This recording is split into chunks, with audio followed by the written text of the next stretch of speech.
So really coming in with that mindset and having such an amazing crowd, I really wish I could take this crowd with me everywhere I went. I'm so honored that we've been able to have such a great chemistry together.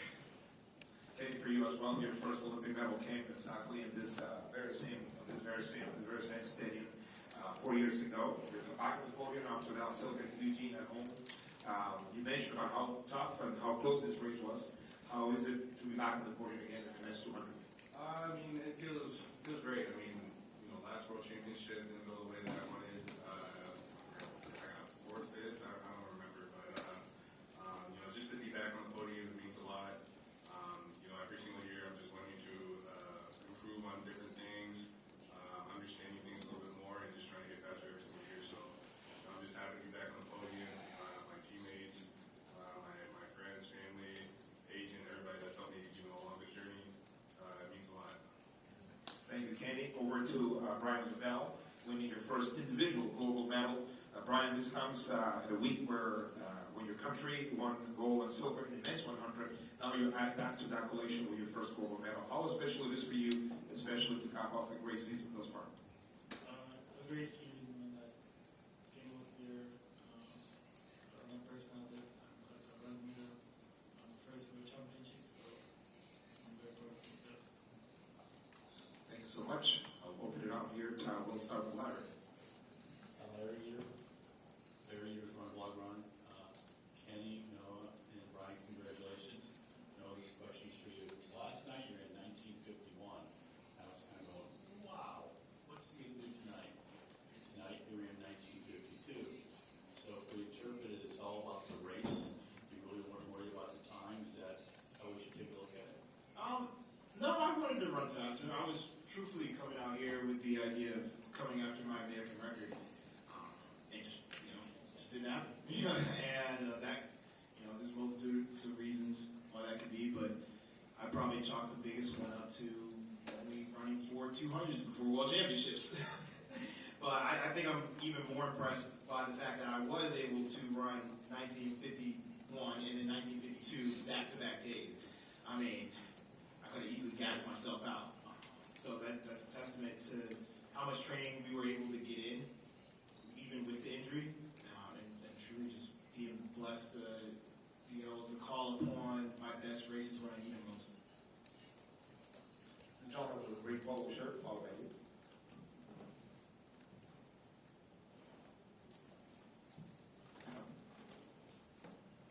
Hi, Noah, Eddie Fells of AP. Congratulations. I was asking your coaches, but when you come around the curve and maybe you're not in the lead, how do you keep from panicking or doing something that would take you completely out of your game? Yeah, it's a legit question. If anybody has known me since I started running, I was known as a high jumper that moved to the 200, and all my 200s were me coming in the last 100, never being anywhere close to the first position coming off the turn. I'd probably be like 4th or 5th, and winning races from back there that far. So if I'm anywhere near the start of or the front of the pack coming off of the turn, in my head I'm like, this is easier than what I used to have to do. So it's never an idea of, oh gosh, I'm back here, I got so much work to do. It's, okay, I've been here before, let's do what we always do. Thank you. Question over here, and then followed by the gentleman. Hi, Noah, Nick Hučelić, World Athletics Media Academy. Fans have kind of been accustomed to your pose that you do at the end of the race from Dragon Ball. Is this something that maybe you would change in the future? If yes, to what? And just a little bit about Tokyo. What is maybe your favorite food and favorite thing that you saw here in the city? Thank you. It kind of just happened organically with the poses, especially the Kamehameha. I didn't realize how big it was becoming until I got to the World Championships at 22, and I saw a picture of myself doing the Kamehameha at World Championships at 29, and they're like, oh, do the pose. I'm like, the pose? They're like, I'm like, oh, the Kamehameha? I'm like, you're like, yeah, that's your pose. I'm like, I guess it is my pose. And it just started becoming, okay, I'm just going to constantly keep doing it because, one, it does, it's easily one of my favorite animes, but two, it does, show my personality and show what I love, and everybody can relate to it. Or at least when I do it, fans relate to it. No, I don't think I would be changing it. It's just now become me in the movie become synonymous. About Tokyo, what was the question about Tokyo? My favorite food? Ooh. Gosh, that's hard. Gosh. I'll tell you what. I'll just rattle off some things that I've enjoyed. I've had the best bowl of ramen in my life. For some reason, y'all know how to cook the heck out of some fried chicken. I don't know where that came from. I'm planning to go get some sushi tomorrow, so I'll tell you how good that is. And to be, I probably eat some things. I don't know why, but I've had miso soup in the morning, and it's freaking delicious. And I always loved miso soup, but having it for breakfast was never an idea that I had. Thank you. The gentleman here, and then followed by Andre, and the gentleman right next door. Get to you in a moment. Thanks. John Gold here from Let'sRun.com. Question for Noah. Last year's Olympics didn't end the way you wanted them to, obviously, and I'm wondering, does this race feel like redemption at all after that race, or is there a different feeling coming back and winning another title after you weren't able to last year? I wouldn't say it feels like redemption. I feel that the Olympics and the World Championships almost are kind of parallel to where, yes, they're shooting up to the top, but on different paths. It's a very different feeling, especially when you only get a few chances at the Olympics. And the World Championships we have every 2 years, so there's a lot more opportunity for it. Obviously the Olympics every 4 years. It's just you have to get it right that day every 4 years. And I don't think any amount of World Championship wins in the 200 will ever give me the empty feeling that probably I have for that 200-meter Olympic gold right now. So Andre over here, followed by the gentleman here, and then to you. Thank you. All right, Andre Levell from the Junior Observer. Bryan, this is for you. It takes a special athlete, I think, a special person to produce their best on the stage and to just produce their best, especially competing against athletes who are vastly more experienced than you are. What does this performance tell you about yourself as an individual and also as an athlete? Well,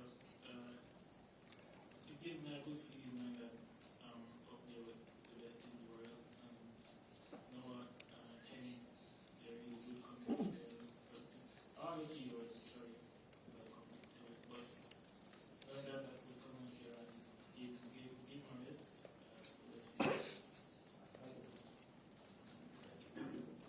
Pretty much here from CS Mag. Question for Kenny. Obviously, you were very disappointed after you came forth in the 100.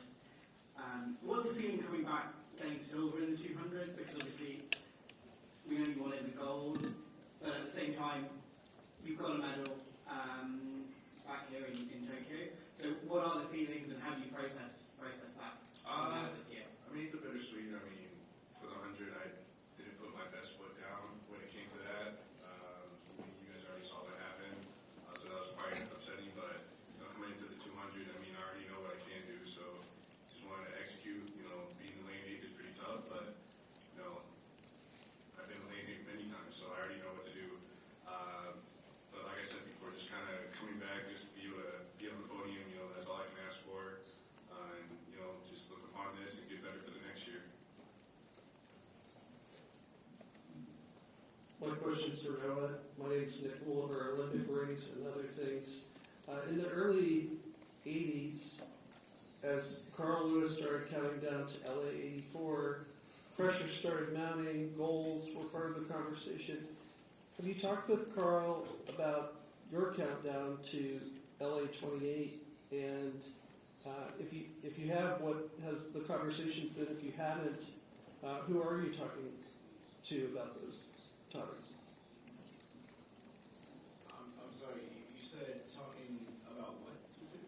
your goals for LA 28 Okay. or the pressure Okay. increasing for 2028. This is kind of how I view a journey to the Olympics. Each World Championships is a blueprint to how I want to handle the Olympics. So any challenge that I want to take on at the Olympics, I'm going to use the World Championships as a springboard to do that. As you saw from 2024, I doubled. You know, I had to prove to myself that I could do that at the World Championships before I could do it at the Olympics. You know, I'm now considered a doubler, having multiple medals in both the 100 and in the 200. I feel I've done a pretty good job of that. I would like to continue that, I would say.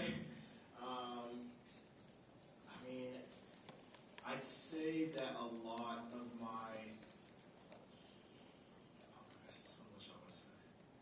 Maybe it's not the right time. Maybe as we get closer. But we'll say that as we get closer to LA, I want to be able to set track and field, the sport up in the best position to springboard to be independently great, away from the amateurism that we already are dealing with. Thank you, the gentleman here with the blue shirt. We have a couple of questions here in the front, and we'll go back to the back of the line. I'm Jason Kosker with the Japan Times. This question is for Noah. You mentioned the other day that your love of anime in Japan, that you feel like you've been able to connect with Japanese fans on a cultural level, on a deeper level. I'm just wondering, since you began to do that, have that connection, how do you feel it's grown over the years, and how special was it to be able to come here back to Japan and perform in front of them again? Yeah, it's been nothing shy of amazing. It's even funny, like, as I'm going through, I've received so many freaking presents. I'm so honored by all the presents, but I have no more space in my bag for presents. These things are not all making it home, unfortunately. But I'm so honored for them. That one, they know what I like, but two, that they would, come out here and give them to me. And then even going as far as, me, Adidas, and Crunchyroll finally, having a collab and selling merch. I mean, in 2023, I was begging Adidas just to give me some spare hats so I can embroider them myself. And now I have my own, special edition line of clothes that's anime based. That's, nothing shy of one, a blessing and a miracle. But, that's just part of the connection that we've built over the years. And, I think at every championship you've seen a little bit of it grow. And I think it was supposed to have a climax in 2021. And now that we didn't get to have it, it only built and got stronger. And then when there was the announcement that we're going to be in Tokyo, I think there was really an excitement between not only me, but the fans as well. And we just knew that we wanted to go as big as possible for this World Championships, not only on the performance side, but also in the marketing and getting access to the fans as much as possible. We have two questions here at the front. The gentleman first, followed by you, and then the gentleman at the back.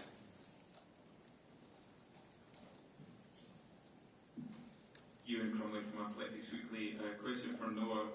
Noah, I was just wondering how challenging this year has been for you. It hasn't been a perfect build-up for you. And with that, how important has being able to lean on experience been in your build-up to the championships and dealing with the championships? Yes, it's been a very difficult year, on and off the track. Starting kind of the year off with a lot of projects. I mean, at the beginning of the year, I was supposed to race Tyreek. That didn't happen. But also, me and Box to Box working on the details of putting together the Iconic Productions, and then also having to go into work mode and balancing, post-Olympic depression, gold medal depression, and being like, wow, it's hard to go from a humongous stage to now you're running at a high school meet just so you can get races in for indoor. It's like, goodness gracious. And then finally getting injured and being like, wow, I was on such a great trajectory and now I've just like plateaued, and that can cause a lot of stress not only for yourself but your whole team. And everybody's wondering what they could have done differently, and you just have to remind everybody, hey, it's a setback, and it's not the end of the world. At the end of the day, we're not out of the game. We're just on a setback. We can still make this up, and then just knowing what had to be done. not saying it's easy at all. There are a lot of moments, especially when I was in Amsterdam I've been in Amsterdam since August 10th through September 5th. And a lot of those days, there were some rough practices in there. Some practices where I was just seeing the worst starts in my life. But also some really good performances and being like, goodness gracious, I don't think I'm going to be able to put it together. But constantly having to believe that because I have in the past, I can still do it now. And really just leaning into my coach and saying, hey, I'm here to do whatever it takes. And I'm believing that you're the guy who's going to get me there because you have in the past. Meaning having the same support from my team. Having Janelle this year has been such a blessing. She's been speaking so much life into me. And I'm so honored. And it's very important who you choose your partner to be. I have learned that because it would have been a very rough year if she wasn't here. So I've been blessed with such an amazing team, amazing people. And they have known the challenge, and we've got through, I'd say, the hardest part. And now, still into the relays, and that should be fun. Thank you. We'll take two last questions. Annika here, and then to John after that. Over here to Annika first, please. Annika Salmons with the World Athletics Media Academy. Noah, you recently spoke up about mental health struggles and just mentioned also the post-Olympic depression.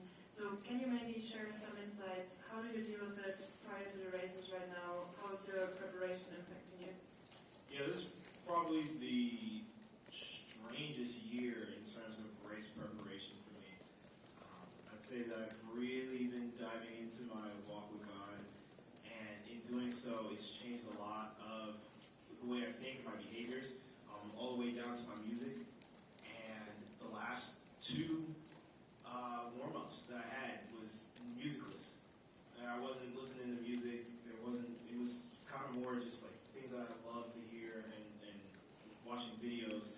But I'm like, wow, this is so different from my older self. It's kind of scary at times. But at the same time, it's okay to change. It's okay to evolve.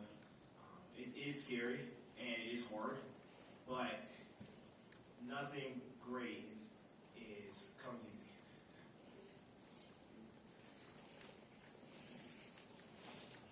Hi, this is Hiroki Toga from Asahi Shimbun, Japan.